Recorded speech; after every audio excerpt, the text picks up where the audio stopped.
লাল গালিচায় উঠে এসে হাভিয়ার বারদেম সবাইকে চমকে দিলেন। মঞ্চে দাঁড়িয়ে বললেন, যুদ্ধ নয়, মুক্ত হোক ফিলিস্তিন। পাশে ছিলেন প্রিয়াঙ্কা চোপড়া, তার পোশাকে নো টু ওয়্যার লেখা পিন। অডিটোরিয়ামে করতালি, ক্যামেরার ফ্ল্যাশ।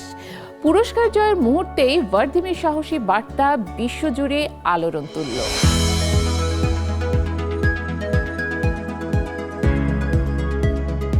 অস্কারের লাল গালিচায় আলোচনার কেন্দ্রবিন্দুতে চলে এলেন স্প্যানিশ অভিনেতা হাভিয়ের বারদেম।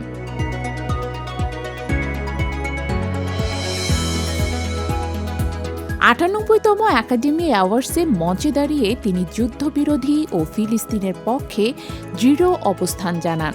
তার পাশে ছিলেন ভারতীয় অভিনেত্রী প্রিয়াঙ্কা চোপড়া, যারা সেরা আন্তর্জাতিক পূর্ণদৈর্ঘ্য চলচ্চিত্রের পুরস্কার দেওয়ার জন্য মঞ্চে উঠেছিলেন। বারদেমের পোশাকে ছিল নো টু ওয়্যার লেখা পিন। পুরস্কারের ঘোষণার আগে তিনি স্পষ্টভাবে বললেন, say no to war and free Palestine. যুদ্ধকে না বলুন এবং ফিলিস্তিনকে মুক্ত করুন। তারই বক্তব্যে উপস্থিত অতিথিরা করতালি সমর্থন জানান। পরে সেরা আন্তর্জাতিক চলচ্চিত্রের পুরস্কার জিতে নরওয়ে সেন্টিমেন্টাল ভ্যালু।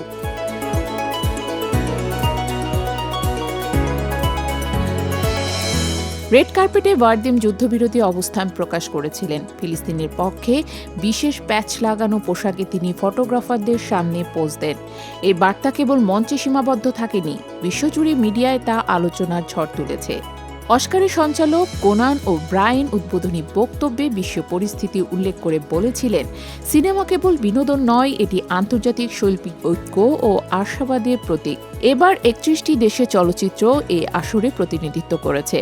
এবছর ওয়ান ব্যাটেল আফটার অ্যানাদার সেরা চলচ্চিত্র, সেরা পরিচালনা ও আরও কয়েকটি বিভাগে অস্কার জিতেছে।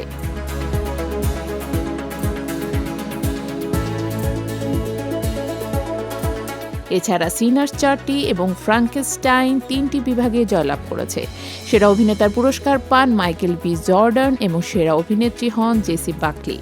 বারদেমের বার্তা মধ্যপ্রাচ্যে চলমান সংঘাতের প্রেক্ষাপটে আলোচনায় এসেছে।